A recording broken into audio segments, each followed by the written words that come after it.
Berbicara tentang jodoh nih, paling seru juga kalau kita ngobrol sama Ustadz Syam. Ustadz Syam, Siap. ada golongan orang-orang nih, semoga semua Allah kasih rezeki jodoh ya. Tapi ada Heeh. beberapa orang yang mungkin tidak bertemu dengan jodohnya hingga akhir hayatnya. Itu gimana Ustadz Syam? Mohon Baik, tausiahnya. bismillahirrahmanirrahim. Tabik guruku Ustadz Maulana, Ustazah Lulung, Kak Caca dan seluruh guru-guru kami yang dimuliakan Allah Subhanahu wa taala, para alim ulama yang dimuliakan Allah Subhanahu wa taala. Beberapa ulama pun itu karena saking sibuknya menulis kitab, saking sibuknya mendekatkan diri kepada Allah Subhanahu wa taala, mereka ada beberapa di antara mereka yang tidak sempat menikah lalu meninggal dunia. Ada juga beberapa di antara sahabat pun demikian. Namun sahabat-sahabat yang terlambat untuk menikah pasti diingatkan oleh Rasulullah Sallallahu Alaihi Wasallam. Bahkan yang mengaku kepada Rasulullah SAW, saya Rasulullah gimana saya bisa menikah, saya nggak punya apa-apa. Itu pun disuruh oleh Rasulullah Sallallahu Alaihi Wasallam untuk menikah. Bahkan Rasulullah SAW mengancam, faman ragiba an sunnati falaisa minni. Siapa yang tidak ikut dengan sunnahku maka dia bukanlah daripada golonganku.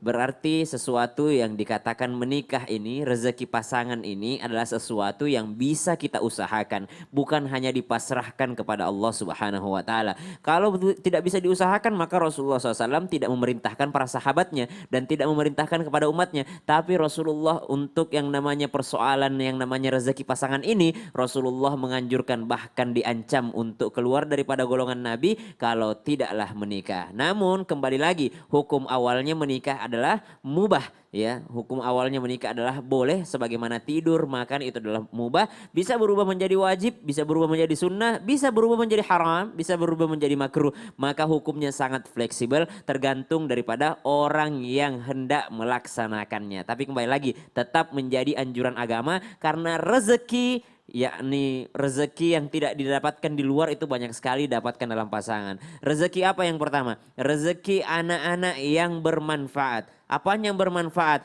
Ilmu yang kita tunjukkan kepada anak-anak, maka ilmu tersebut akan mengalir terus pahalanya kepada yang menunjukkannya. Jangankan kepada anak, kepada orang-orang lain pun, orang-orang saleh kita tunjukkan satu jalan menuju majelis ilmu, kita tunjukkan satu jalan menuju kebaikan, maka tidak akan mengurangi pahalanya sedikit pun dan kita dapat transferan pahala. Apalagi kepada anak-anak yang saleh dan saleha. Kemudian rezeki apa lagi? Kata baginda Nabi SAW, siapa yang baginya ada 3 orang anak perempuan, subhanallah, Caca baru 1 ya? Baru 1 doain Rencananya ya. 3 ya? Maunya 5. 5 anak perempuan, laki-laki? Sama laki-laki juga campur. Oh, Amin ya Allah, amin 3 ya Allah perempuan, kabul. 2 laki-laki gitu ya? Ya terserah Allah. Subhanallah. Jadi barang siapa yang 3 baginya anak perempuan lalu dia menjaganya, merawatnya sampai mereka menikah, maka surga baginya, kata baginda Nabi SAW. Kalau ada yang bertanya, ya Rasulullah kalau cuma 2, yang cuma 2 juga boleh gitu. Kalau cuma 1, yang 1 juga boleh gitu. Jadi Rasulullah SAW dalam pendidikan anak pun diberikan keutamaan surga bagi orang tuanya. Nah ini bagi jomblo ini belum dapat, mungkin mana kita bisa dapatnya gitu. Saya Jadi, ngebayangin jodohnya Ustadz Syam itu cantik, solehah, amin ya Masya Allah. Allah. Amin amin ya rabbal alamin, dan bisa mendapatkan keturunan yang soleh dan soleha.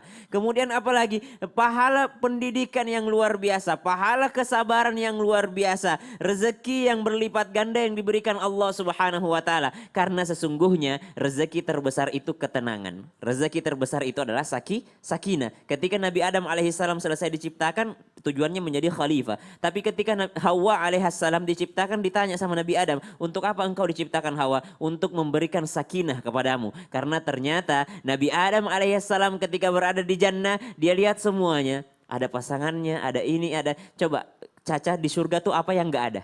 Semuanya ada. Semuanya ada. Tapi Adam kesepian gak? Kesepian. Kesepian, tetap. Berarti rezeki tidak lengkap kalau nggak ada pasangan, subhanallah. Saya tidak bermaksud menggurui ataupun mengajari, saya sekarang sedang membuli diri saya sendiri. Karena rezeki yang luar. Jadi wajar kalau sering dibully mengatakan ada rumah, ada mobil. Kalau Ustadz Maulana guru kami sering begitu. Ada rumah, ada ini, ada Ustadz. Tetap miskin kalau nggak ada pasangan. Kenapa? Karena itu Nabi Adam yang mengalaminya. Nabi Adam alaihissalam dengan segala kelengkapan, kesempurnaan jannah.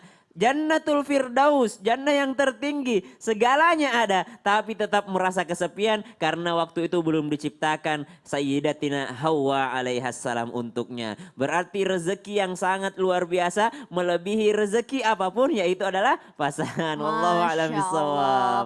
Ustadz Syam tahu nggak? Tapi itu adalah PR terbesar sebagai kita nih kaum wanita, istri adalah apa? Karena tujuannya wanita diciptakan adalah memberikan kedamaian dan kenyamanan. Waduh, Sakinah kan, ketenangan. yes, sakinah, ya. Ketenangan untuk suami. Jadi sekarang Ustadz Syah mungkin habis ini boleh nanya ke suami saya, Mas Diko tenang nggak sama Tenang nggak? saya? Nah, Itu. Karena banyak duit, apakah jaminan Belum tenang? tentu. Belum tentu.